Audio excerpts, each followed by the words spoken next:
Welcome, everyone. It's an absolute pleasure to be hosting this week's Uncover the True You live show with you here.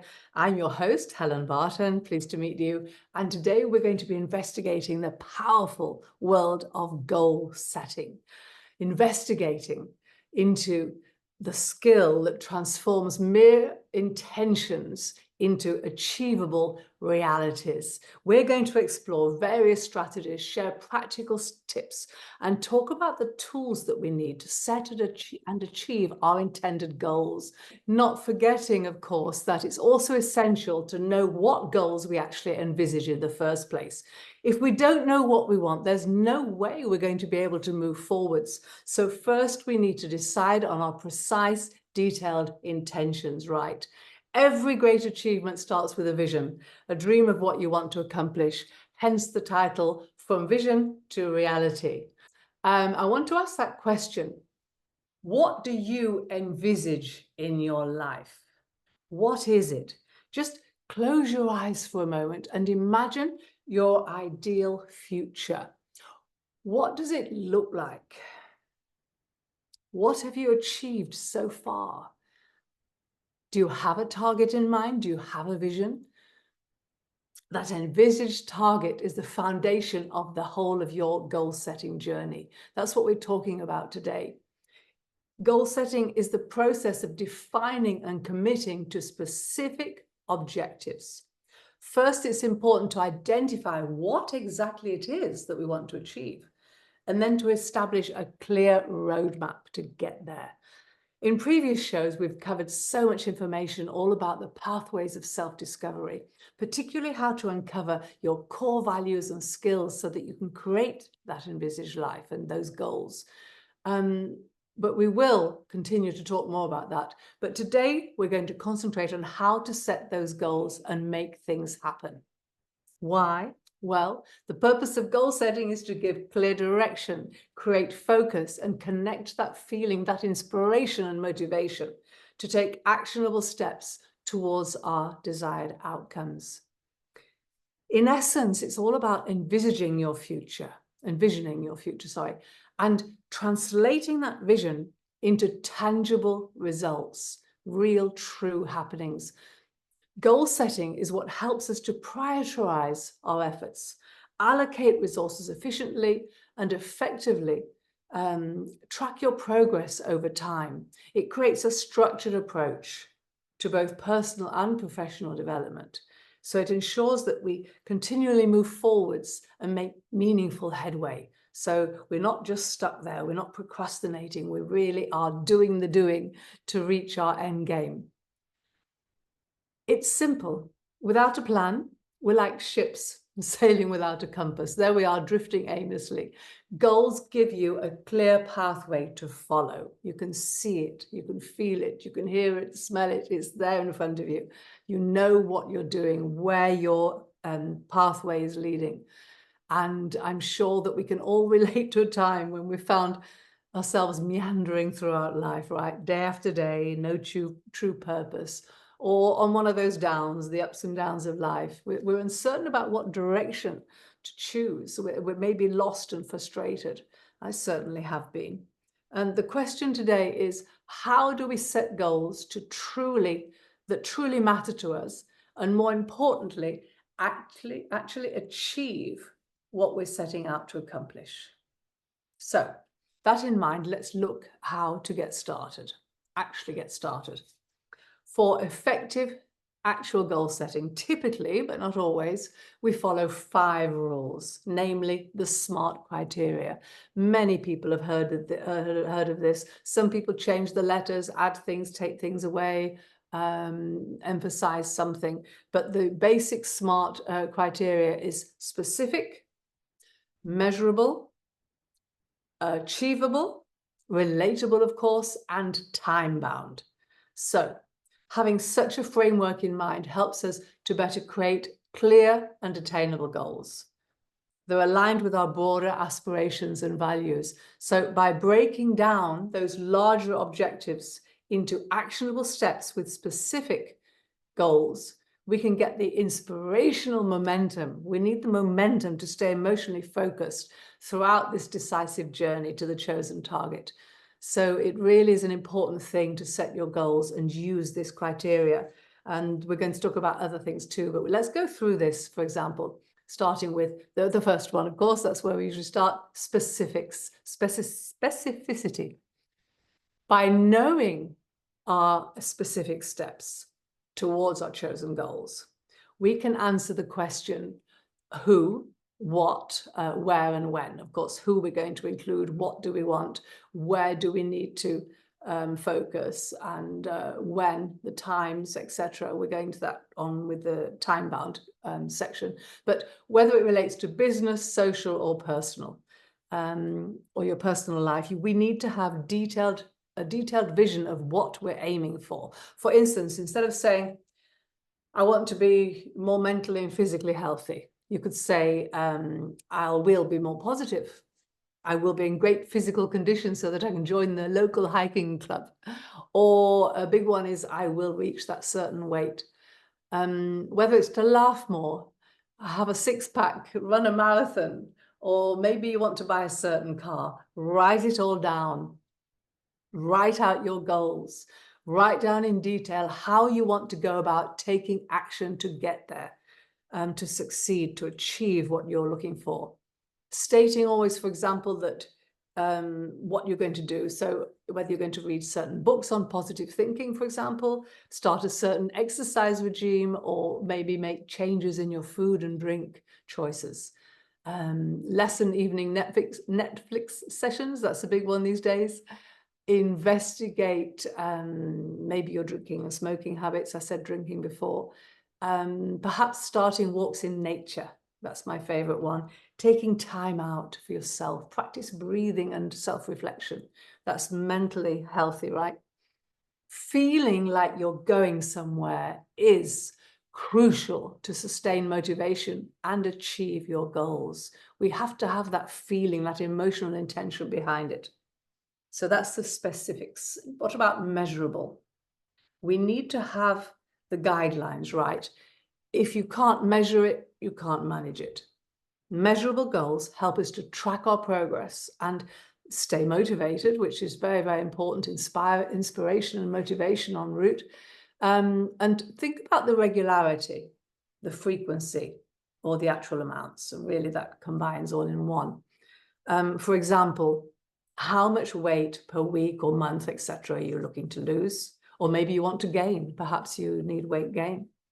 As I said before, specific intentions, but perhaps to lose 3 kilos, or that's just under 6.5 pounds, I think, in a certain time frame. So we need to have written down what steps we're taking, what we're looking for. Decide how much weight and how many repetitions if you're going to include weight training, or how many minutes rebounding every morning. If you don't know what rebounding means, it's trampolining, bouncing on the mat. Write down how much to save every month if you're going for that new car that you're intending to buy. Achievable, it's got to be achievable. Choose goals that will push you, stretch your ability, but are attainable. It's no good putting a huge goal like you're going on a world cruise next month when you haven't got the financial capability of it, or maybe you haven't got the health, or there's no place on that particular boat. So it has to be attainable, achievable. Let's work out if it's mentally and physically possible to accomplish what you intend to do, okay? If you're going to climb Mount Everest, you need to be physically prepared. Setting a goal to lose that weight in only 1 week is also unrealistic, of course, and unhealthy. So let's take care of ourselves, be realistic. Make sure that your goals are within your reach, given your current resources and constraints, okay? They say that when you set your mind to something, you can always achieve it. We are what we think. Talk about it, it will happen. But we have to obviously be sensible about these things. But the main thing is to take that action, get out of your comfort zone and do this. Let's set these goals. That's what this is all about today. And the next one is relevant. your goals should align with your broader life objectives and values. So, for example, if you don't like something, it's no good at work agreeing to do something that you just don't like doing, don't enjoy doing. I mean, something really serious that you don't get on with, because obviously we could go down a rabbit hole here and talk about things we should do, shouldn't do at work, and who told us and which and wherefore. But that's another subject entirely. But once you know who you truly are, you're more likely to succeed in what you want, because that's you, that's the authentic you, that's what you love in life, that's what you want to do. And you have a lot of motivation and inspiration behind that. For example, if one of your values is family, a core value, togetherness, connection, communication, all those other ones from the big family main value, then setting a goal to work fewer hours would be a good idea. So you can spend more time with your loved ones, and that would definitely be relevant for what you want. Similarly, if you value independence, why not learn something new, like painting and decorating, for example, to avoid calling someone out to redecorate your home office space. It would be aligned with your life objectives. It's something you want to do it yourself, so learn how to do it. Many things we could talk about on that frame. If your goal doesn't truly matter to you, you're less likely to stay committed. That's obvious. So make sure that it resonates with your long-term vision, what you want, what you want to head towards. For instance, if your target involves living a balanced life, maybe you want peace, quiet, and yet you want to go out and party with friends sometimes, you find you're doing more one than the other, your work and your life balance at home, for example, there again, spending more time with your family. Set goals to improve that work-life balance, such as delegating tasks or setting boundaries on work hours to keep you motivated. Perhaps boundaries on doing things for other people. It's wonderful to be generous and to commit and help others, but always remember that if you're not in a position to be able to do that, then you're not going to be able to help them anymore. So make sure that you are looking after yourself and having some me time too. And make sure that your goals have a meaningful impact. Don't we all want to impact the world, or at least impact those we love around us? Motivation evaporates if the goals feel meaningless. Think about New Year's Eve, for example, setting all those New Year resolutions. If it means something to you, it has impact, and it feels just exactly up your street, then you're more likely to continue more than a few weeks into the new year. And that's another subject too, but a good one. For example, if your aim is to make a difference in the community, perhaps you have a particular community that you love, or maybe you set one up yourself around your interests or your work place. Setting goals to volunteer regularly or start a local initiative can also provide a strong sense of purpose and keep you driven. So community-based things, if it's something you love, something you enjoy, if you feel that you are good at it, maybe your strengths, your skills are up there. Perhaps you're really good at understanding animals, and you have a community of helping walking rescue dogs or training. Many things you could think of that way. And of course, time. We can't forget the old clock tick-tock, time bound. It gives us more of a focus. Goals need a deadline. Some people work well with deadlines, some people don't. Personally, I love deadlines. I always find I can get things done when I've got a little bit less time to do them somehow. So whenever you want me to do something, don't worry if I say, oh, I'm not sure. Yes, I can do it, because I'll do it. No, but seriously, to create a sense of urgency, sometimes we need deadlines. If they don't work for you, they don't work for you. Don't worry. Make sure that you have the time allotted. And don't commit if you can't face that. But without a time frame, there's no true initiative to get started. For example, losing the weight.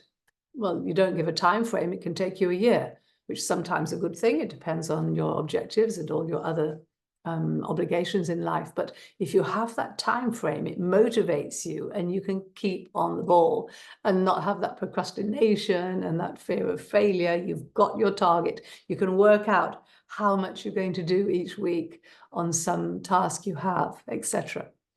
For example, aiming to lose, maybe that a target weight in 3 months might not be realistic. Maybe in 3 days, for example, you want to lose 1 kilo. Well, depends what you're doing, but it doesn't work in the long run because then you gain it back at such fast loss. But that's another subject. Next week, we're talking about health and fitness, by the way, with relation to self-awareness. So we can cover those. We need a clear target to work towards. My voice is going. Hold on. Thank you. So once you've decided on your framework strategy, we need that strategy. It's extremely important not to only write it down, write your goals down, but to write them down in detail. SMART, specific, measurable, relatable, relevant, time-bound. So don't forget that one. I'm sure many of you obviously have heard of it before, but this is a reminder. Sometimes we don't use something and it worked once before and it worked really well and we forget that. So it's good to have these reminders sometimes. Even if you know something, there's always something there that perhaps can trigger a little bit of action and positivity for you.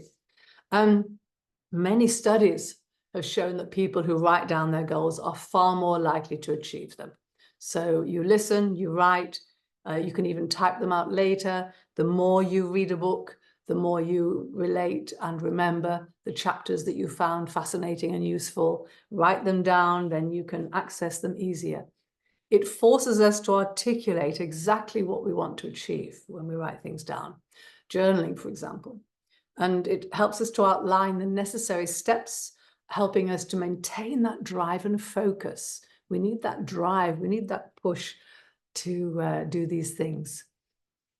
Documenting our goals creates a sense of personal responsibility as well. A written goal serves as a contract between you and yourself or the person, etc. I think you know what I mean. It serves as a constant reminder of what you want to achieve, the objectives you have and their significance. And it helps you stay on track, helps you stay motivated, and you're far more likely to succeed, which is a great thing to know. It also reinforces the goals in our mind. We're more likely to remember them, stay focused, and it reduces the chance of distractions. Maybe you have a list, maybe you like doing lists, and you can tick them off and it reminds you. And also, we're going to talk about rewarding yourself, but you can pat yourself on the back and, hey, I did that, and move on to the next step. It's really a simple, powerful act that solidifies our commitment. So being committed. I don't know if that's one of your values. Some people have commitment as a value. Otherwise, maybe we need a bit more discipline because we're not so committed. So it's one to remind you and to look into. So next, what about the action plans? How are we going to do this? A goal without a plan is just a wish. I love that phrase. It's so true. Break your goals down into smaller, manageable steps. For example, if your goal is to run a marathon, your action plan might be to include a training schedule, dietary changes, and rest periods. Start with small incremental steps rather than big, unsustainable ones. Small changes stick better, creating a sense of excitement and enjoyment. And as you adopt these changes, more ideas come. They will come, and you'll be more open to adopting them. To further quote Steve Bartlett, I got that stick with them from him. He's a successful YouTuber, has an online YouTube channel called The Diary of a CEO. It's a very good channel. Look it up if you've never heard of him. Great speaker and very interesting talks, depending what your focus is. Confidence, he says, confidence and movement comes from tackling management tasks. Scaling down of voice frustration and helplessness. So manageable task, as we said before, but scaling it down to small steps rather than having that big goal there, which you can just never start to take a step forwards. I mean, if you have a huge river to cross over, It needs a step by step. Put the toe in first. Maybe you're going to swim on Christmas Day or something because you're in a challenge for going in the cold, although that's more popular now with Wim Hof and his ice baths. But you need to put that toe in first. Maybe on that case, some people dive in, but watch it because it can harm your health with such a shock. But just to acclimatize yourself to what you're proposing to do, take those small steps. Step by step is the way. It's not about how much you achieve at once, but about knowing that you're making headway. So think about that one. When we have a sense of progress, it keeps us far more inspired and driven. We need that drive. As you work towards your envisioned result, remember the importance of monitoring your process. There we are, writing again. Keep track. Regularly review what you've achieved and adjust your plan if necessary. Be flexible about it. We don't have to stick to this exact pathway. Sometimes the universe will send us a suggestion and we're led into a different direction. But really, it's a case of being committed, but not with blinkers on, okay? Maybe, like me, you're very independent and someone suggests something to you. Not that you're not accepting the criticism, but you're, oh, I'm doing this now and I like this way and I'm going to do this. But if you stop and reflect and think about it, you may think, well, that was actually quite a good idea. Maybe I should try that, and then it works. So be open to adjust the plan. Tracking your progress helps you to see key results and feel a sense of achievement. So it's good. And it keeps you on track and allows you to celebrate those small victories along the way.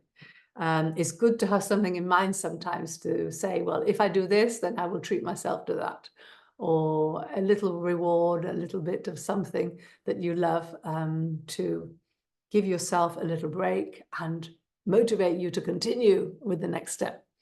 The critical aspect is to stay motivated, because motivation can wane, especially when the going gets tough. They say when the going gets tough, the tough get going. I'm not sure about that one, but a challenge is good sometimes. To keep your spirits high, remind yourself why you set the goal in the first place. Have your why, have your purpose. You have a reason for this. Don't let yourself down. It's also about letting other people down always, of course, but remember you. You are the important one here also. Don't let yourself down. Be real. Take care of yourself, but also enjoy that feeling and that happiness when you achieve the result that you want, okay?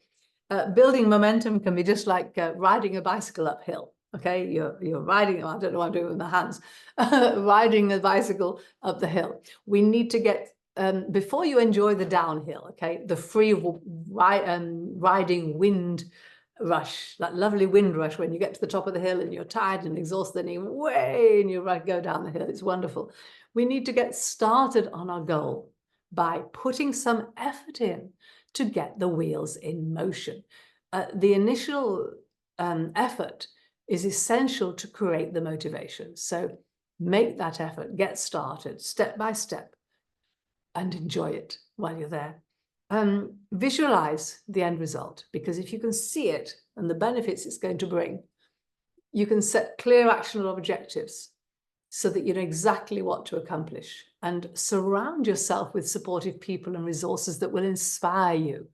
Having that backing, the support, those wonderful co-workers, family members, friends, long distance nowadays even, go on Zoom calls, talk about things, help each other. It really inspires you to connect and share things sometimes and get that support and love. And let's not forget the power of accountability, because you can have an accountability partner, yes? Someone who motivates you, inspires you, empowers you. Share your goals with someone you trust or join a group with similar objectives. That's where the communities come in as well. Sharing results and getting that, the backing, I'm trying to think of a certain word. If I think of it, I'll pop it on screen on the recording. Accountability coaches provide encouragement, advice, and a gentle push, or maybe not so gentle, depending how you work and who you are and what you want. Depends on your agreement with them, of course. and they'll ensure that you know how to move forwards when it's needed. That's amazing. And also, I said before, it's important to empower flexibility. We've all experienced how life can be so unpredictable at times. And sometimes, despite all our best efforts, things don't go quite as planned, do they? And you either laugh or you cry, but it's important to be prepared and adjust those goals, get back on track and adjust the action plans. So as circumstances can change en route, we need to change our methods, perhaps, our attitude, our thoughts, etc., to view that change and improvement as exciting. Okay, exciting, an exciting opportunity, not a chore, because feelings and emotions drive motivation more than facts and statistics. It's about making progress and feeling good about it. It isn't a sign of favor to be flexible and let things go in a different direction, but a recognition of the dynamic nature of our lives. We're not a tree, as is it Jim Rohn said. We don't just stand there and wait for things to happen. Life is dynamic. So sometimes you can go with the flow, but an intentional goal-setting flow, right? Keep it smooth, keep going, and keep on track. My question to you would be, do you visualize your day ahead each morning? Talking visualization. So when you wake up in the morning, not thinking, oh, I've got to do this at 10 o'clock, this at 12 o'clock, I must remember that, and I've got this to do, and being overwhelmed, but visualizing that you're going to succeed and the goals that you have set, and being full of energy to leap out of bed and get started. Talk to people about it and continue on your pathway. The concept of visualizing your success is a proven mental exercise tool. When you picture yourself achieving your goals in vivid detail, in vivid color, it can boost your confidence. It does boost your confidence, and it reinforces commitment. We say can many times, but with this action taking, it really works. So be positive about it. Think that it's going to happen. Imagine it happenings, and do the best you can. Obviously, everything can veer into a different direction, and things can go upside down, as we mentioned. But visualize it. Visualize yourself succeeding. We've spoken about experiments done by people who have been going to play in a concert, for example. They're playing the piano, and so before they go out to play their concerto or whatever they're doing, they visualize it. They imagine themselves playing. They imagine the audience clapping. Footballers, fitness in many respects, lots of sports, tennis players envisage it. It's a powerful mindset tool. Practicing affirmation. See it, believe it, and it will happen. Positive affirmations can reprogram your mind for success. So it's programming yourself. Repeat such statements as, I am capable of doing this. I am going to achieve my goals.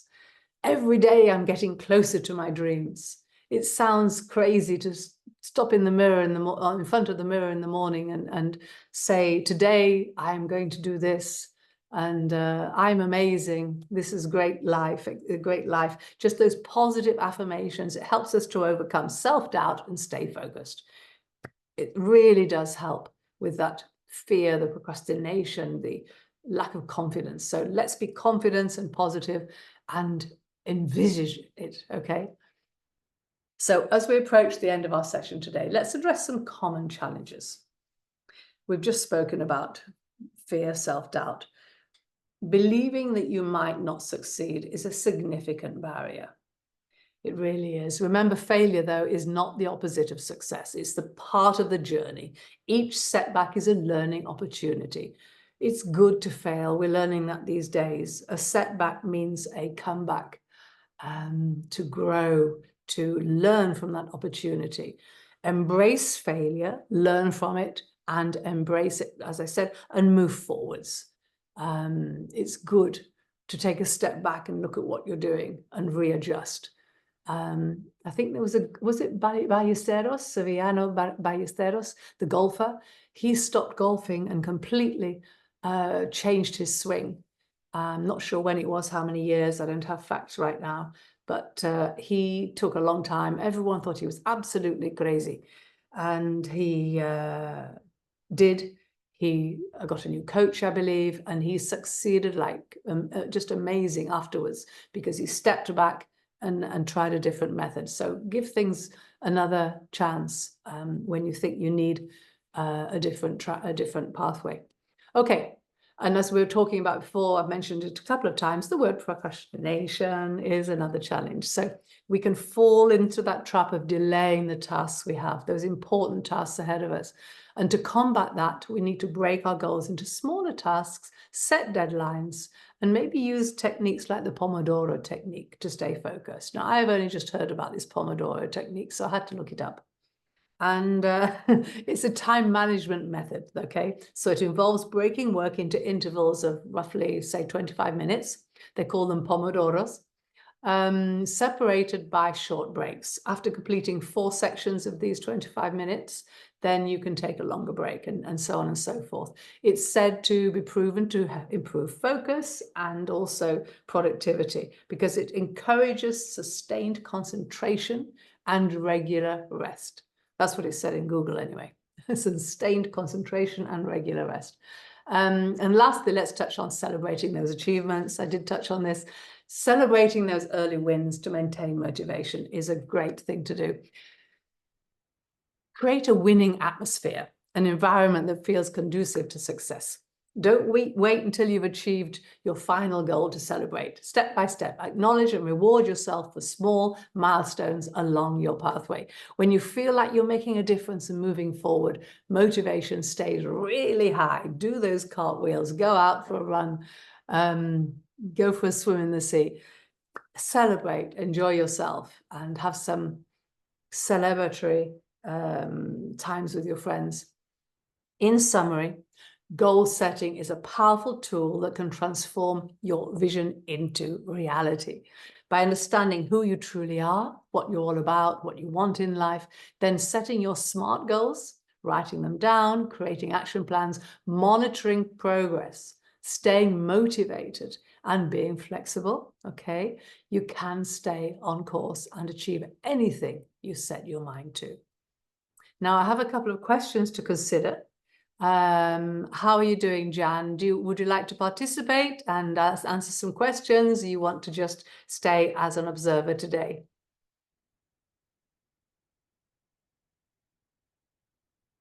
Okay. Got the message. All right, then. So, right, what I'm going to do then is ask this generally for anyone watching this show to contemplate, to ponder on and think about. What is one important goal you have actually set yourself for this year? And how is it going so far? Maybe you've already set one and accomplished it. So think about that. And if you haven't, then why not set a goal now with your time, whether it's month, week, for the end of the year? And what actual steps did you take, are you taking, or will you take to achieve that goal? It's an interesting one to write down and look at, to give you that energy, that motivation to do it. And have you faced any challenges when focusing on staying motivated with any chosen goals?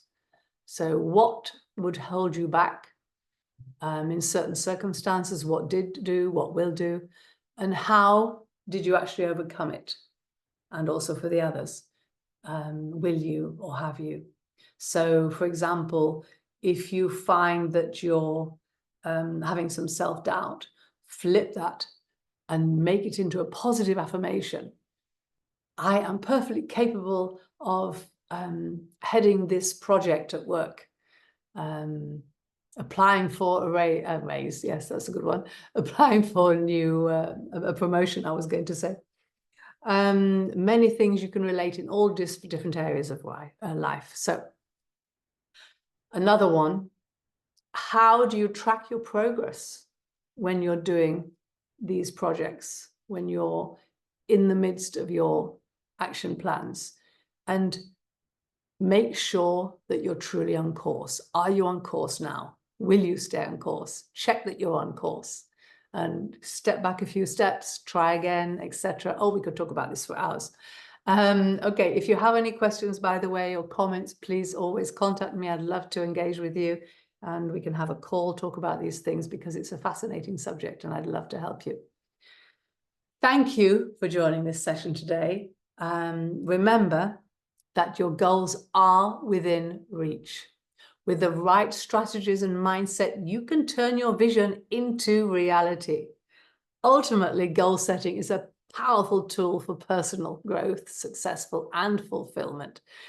It empowers us to take control of our life, to take life back into our hands, our own hands, making intentional decisions and achieving our dreams systematically. It's just a case of getting started, taking those small steps, writing it down positively, knowing what you want, where you want to be, how you want to see yourself in a certain time frame.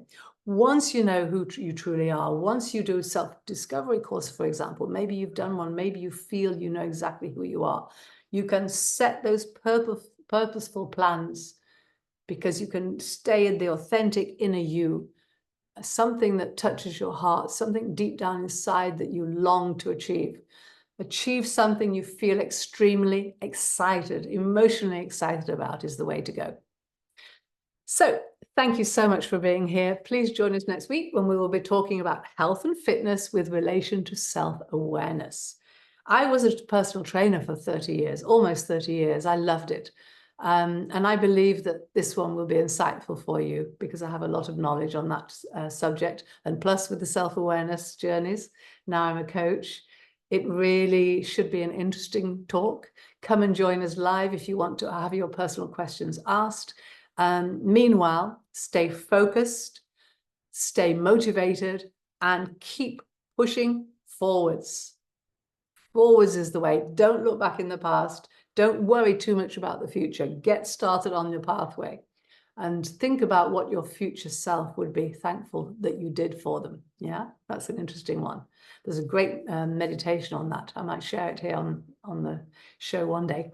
So have a fantastic rest of your day. Thank you for watching. I really appreciate it.